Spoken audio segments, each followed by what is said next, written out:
16번째 채권으로 넘어가 보겠습니다. 채권은요, 돈을 빌리기 위해서 발행하는 증권이다. 유가증권이다. 이렇게 보시면 될 것 같죠. 그래서 아무나 발행을 막 하게 되면 이거 사고 칠 수 있죠. 그래서 법률로 발행 주체가 정해져 있습니다. 그래서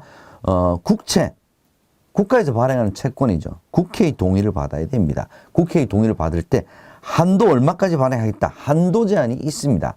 다만 회사채는 사채 등급 평가, 뭐 기업 평가와 비슷하겠죠. 증권 신고서를 제출해야 되는데 한도 제한이 없다. 요것만 구별을 해 주시기 바랍니다.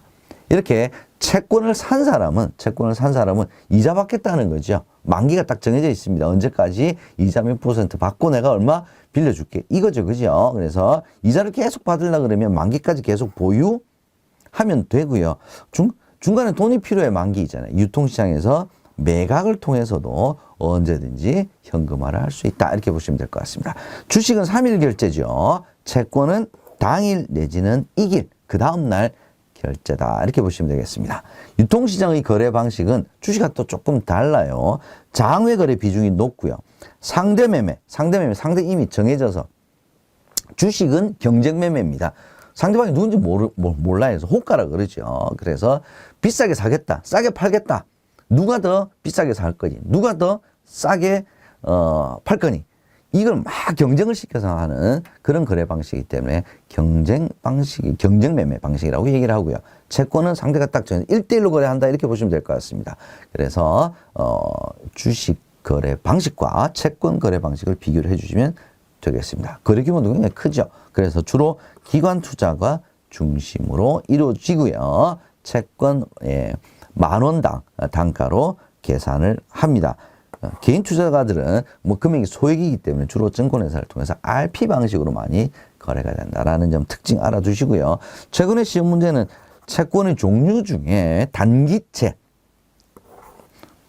중기채, 그 다음에 장기채, 뭐 만기가 짧으면 단기채고요. 3년에서 한 5년 중기채, 그죠? 뭐 5년 이상 장기채 이렇게 봅니다. 그래서 종류를 물어보는 문제가 출제가 된 적이 있다는 점 기억을 해두시기 바랍니다. 외국환 평형기금 채권, 회사채, 이게 바로 중기채에 해당되고요. 통화안정증권은 뭐 최대 만기가 2년 정도이기 때문에 주로 1년 안쪽입니다. 그래서 단기채로 운영이 된다. 이런 특징들만 여러분께서 기억을 해두시면 되겠습니다. 다음 채권과 주식의 차이점. 뭐 지금까지 계속 설명드리면서 제가 말씀드렸던 거와 비슷합니다. 채권은 대부 증권이죠. 주식은 출자 증권입니다. 대부, 돈을 빌려주는 거죠. 그래서 기간이 딱 정해져 있습니다. 그래서 채권은 존속기간이 영구적이다. 그럼 얘는 틀린 오답이에요. 타인 자본, 부채 증가, 원금 상환 의무가 있고요. 경영 참가는 불가능합니다. 주식은 소유권이죠. 그래서 경영 참가 가능하고 의결권이 있죠.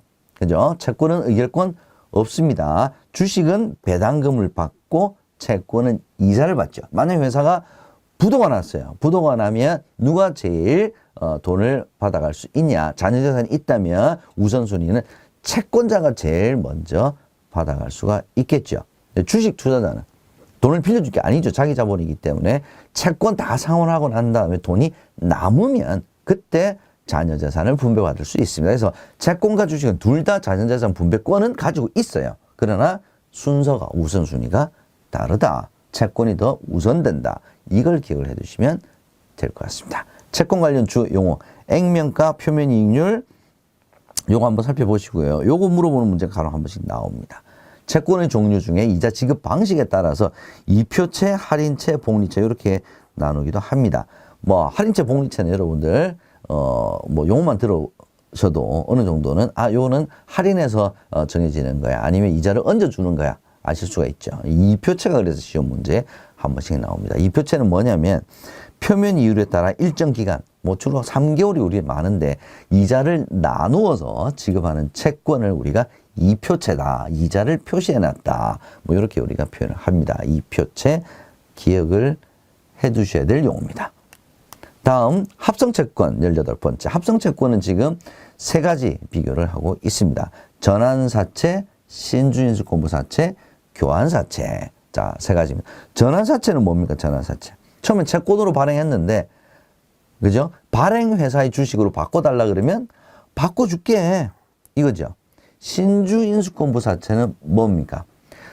채권은 처음은 채권인데 이 채권 안에 만약에 이 회사가 주식을 발행하게 되면 그 발행한 주식을 신주를 살 수 있는 권리를 얹어서 주는 겁니다. 그래서 채권과 신주인수권은 별도다. 이렇게 보시면 두 가지를 같이 산다. 이렇게 보시면 될 것 같습니다. 발행회사의 주식을 살 수 있는 권리입니다. 전환사채는 바꿔주는 거나 똑같아요. 그래서 채권이 주식으로 바뀌는 거예요.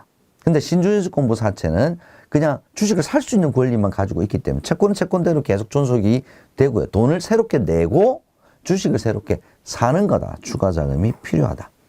교환사채는 발행은 채권으로 했는데 만약에 채권자가 발행회사가 소유하고 있는 다른 상장 유가증권으로 바꿔주세요. 그럼 바꿔주겠다는 겁니다. 그래서 채권이 다른 상장회사의 유가증권으로 바뀝니다. 그래서 전환사채와 교환사채는 추가적인 자금이 불필요하다라는 점 알아두시고요.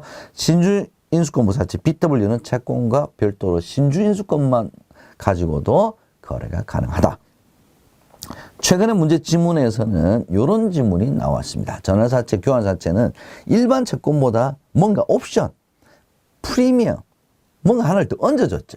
그래서 발행금리가 좀 낮게 발행할 수 있다. 이런 특징이 있다는 점 여러분들 지문으로 출제가 된 적이 있다는 점 기억을 해두시면 도움이 되실 것 같습니다. 예. 여기 함정. 교환사채는 권리 행사 시 추가 자금 부담이 있다는 점에서 신주인수권부사채와 동일하지가 않죠. 교환사채는 추가 자금 부담이 없죠. 추가 자금 부담이 있는 것은 신주인수권부사채에만 적용이 되는 얘기입니다. 다음 19번 채권 수익률 보겠습니다. 채권 수익률은 계산하는 문제가 나온 적은 한 번도 없었다. 이렇게 보시면 될 것 같습니다. 다만 발행 수익률, 유통 수익률, 만기 실효 이 네 가지를 구별하는 문제는 출제가 된 적이 있는데 주로 유통 수익률 아니면 실효 수익률 이 두 가지를 물어보는 경우가 거의 대부분이었습니다. 기억해 두시고요. 채권 수익률 결정 요인은 제가 앞서서 금리를 얘기할 때도 말씀을 드렸습니다. 채권 수익률과 금리는 같은 동일한 개념이다. 이렇게 제가 이해를 하시면 되겠다는 점을 말씀드렸는데요. 그 염두에 두시고 시중 자금이 풍부하다. 돈이 많이 풀렸다는 거죠. 그러면 금리 떨어집니다. 이자율은 하락합니다. 자연적으로 얘는 같은 개념이라고 했죠. 채권 수익률도 하락합니다. 수익률이 하락을 했다는 것은 채권이 가지는 가치, 가격은 올랐다는 뜻입니다. 그래서 채권 수익률과 가치는 가격은 서로 반비례한다. 여기 있네요. 채권 가격은 유통 수익률에 반비례한다. 얘가 바로 제가 방금 말씀드린 그 내용입니다. 잔존 만기가 길수록 채무 불이행 위험이 높을수록 유동성이 낮을수록 즉 현금화하기가 어려울수록 프리미엄을 줘야 되겠죠. 그래서 채권 수익률은 상승합니다. 자, 여기와 관련된 문제 출제가 될 수 있습니다. 유동성이 높을수록 유동성이 높다는 것은 현금화하기가 굉장히 쉽다는 거죠. 그러면 채권 수익률은 낮아져야죠. 자, 이런 함정 나올 수가 있습니다. 네 번째, 표면금리가 낮아요. 만기가 긴 채권 유통 수익률 변동에 따른 채권 가격 변동폭도 커진다. 기억을 해 두십시오. 낮은 표면금리 뭡니까? 표면금리 1%짜리, 표면금리 10%짜리 똑같이 1%가 올랐어요. 2%, 11% 됐습니다. 그럼 1%짜리는 2배가 된 거죠. 그죠? 그렇기 때문에 금리가 조금만 변동을 해도 전체 가격에 미치는 영향은 굉장히 크다. 이렇게 구별을 해 두시면 되겠습니다. 20번 세금으로 넘어가 보겠습니다. 세금 종류. 세금 종류는 8가지로 보겠습니다. 이자와 배당소득. 얘를 우리가 금융소득이라고 얘기를 하죠. 유형별 포괄주의를 적용을 합니다. 사업소득, 근로소득, 연금, 기타, 퇴직, 양도소득이 얘가 이제 열거된 개인소득으로 열거된 소득이죠. 열거주의로 과세를 합니다. 자, 이 중에서 중요한 것은 뭐냐? 자, 퇴직, 양도소득은 그 해에 발생한 소득의 원천이 그 해의 원인이 발생한 게 아니라 퇴직 30년 일을 했으면 30년 동안 계속 누적됐죠. 그러다 그 해 딱 소득이 발생했다고 해서 종합과세를 하게 되면 너무 세금이 과도할 수 있다는 거죠. 자, 이런 특성을 가진 퇴직, 양도소득은 분류 과세를 합니다. 나머지는 금융소득 중에 이자 배당소득의 합계액이 연 2천만 원 이하인 경우에는 분리과세, 그 이상인 경우에는 종합소득으로 과세를 한다라는 점 구별을 해두시면 될 것 같습니다. 종합과세는 2천만 원 이하일 때는 몇 퍼센트? 14%. 그죠? 2천만 원 이상일 때는 종합과세. 연금소득도 분리과세를 합니다. 저율 분리과세에 사적연금소득액이 연 얼마 이하? 1,500만 원 이하일 경우에는 3에서 5% 하죠. 기타 소득 300만 원 이하일 경우에 분리과세로 종결이 됩니다. 암기 필요하시겠죠? 21번 분류과세 보겠습니다.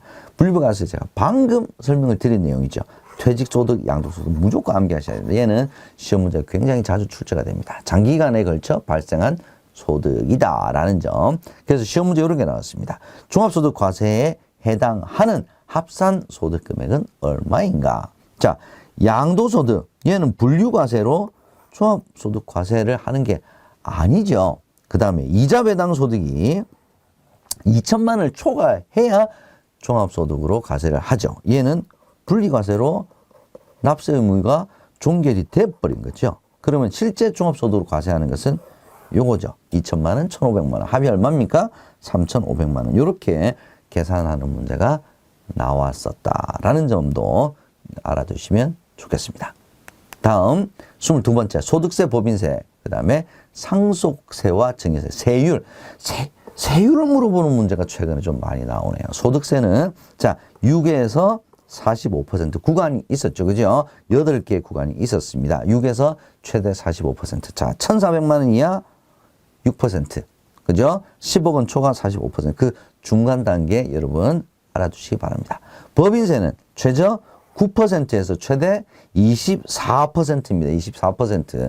그래서 법인세 최고 세율이 21%다. 이런 함정이 출제가 되기도 했습니다. 상속 증여세는 동일합니다. 세율은. 자, 5단계죠. 5단계. 얘는 10, 20, 30, 40, 50입니다.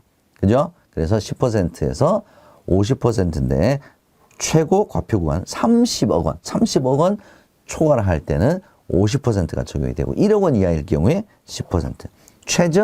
최대 구간은 여러분께서 반드시 암기를 좀 해두실 필요가 있겠습니다. 법인세는 순자산 증가세, 상속증여세는 완전 포괄주의로 과세를 하고요. 자, 우리 저축성 보험인 경우에는 일정 요건들을 갖추게 되면 비과세 혜택이 있죠. 근데 법인을 수익자로 해서 저축성 보험에 가입을 했는데 보험차입 비과세 요건을 충족을 했더라도 법인은 법인세를 과세를 합니다. 법인세. 왜? 순자산, 법인의 자산을 증가시켰기 때문에 법인세 과세한다. 얘가 한 번씩 지문으로 출제되고 있다는 점도 기억을 해두시면 좋겠습니다. 23번째 금융소득과 세금 보겠습니다. 금융소득에 대한 세금이니까 금융소득 종합과세 얘기하는 거죠. 자, 얼마? 2천만 원 초과하는 경우에 금융소득 전체가 종합과세 대상이 됩니다. 부부 합산 아니죠. 개인별 연간 금융소득의 합계액입니다. 그래서 종합과세 방식, 분리과세 방식 이 두 가지를 각각 해서 이 중에서 큰 금액 기준으로 과세를 하게 됩니다. 이걸 우리가 비교 과세 제도다 이렇게 얘기를 하죠. 최근에 시험 문제는 이 비과세 종합저축에 대한 문제가 좀 자주 출제가 되고 있다는 점 여러분께 참고해 주시고요. 이자소득, 배당소득 다 비과세하죠. 단 요건이 있습니다. 아무나 가입할 수 있는 게 아니죠. 누굽니까? 65세 이상 거주자 및 장애인. 그 다음에 1명당 저축원금액이 얼마? 5천만 원 이하. 요 조건을 물어보는 문제가 자주 출제가 되고 있습니다. 기억을 해 두시면 되겠습니다. 어떤 함정이 있었는지 한번 볼까요? 14% 분리과세 한다 그랬는데 비과세 및 분리과세 소득을 제외한 금융소득이 2천만 원 이하인 경우 6% 원천징수 세율을 적용한다. 얘 틀렸네요. 14%죠. 또 시험 문제 비과세 분리과세 소득을 포함한 이렇게도 함정이 출제가 될 수 있다는 점도 기억을 해 두시기 바랍니다. 포함된 하면 틀린 내용입니다.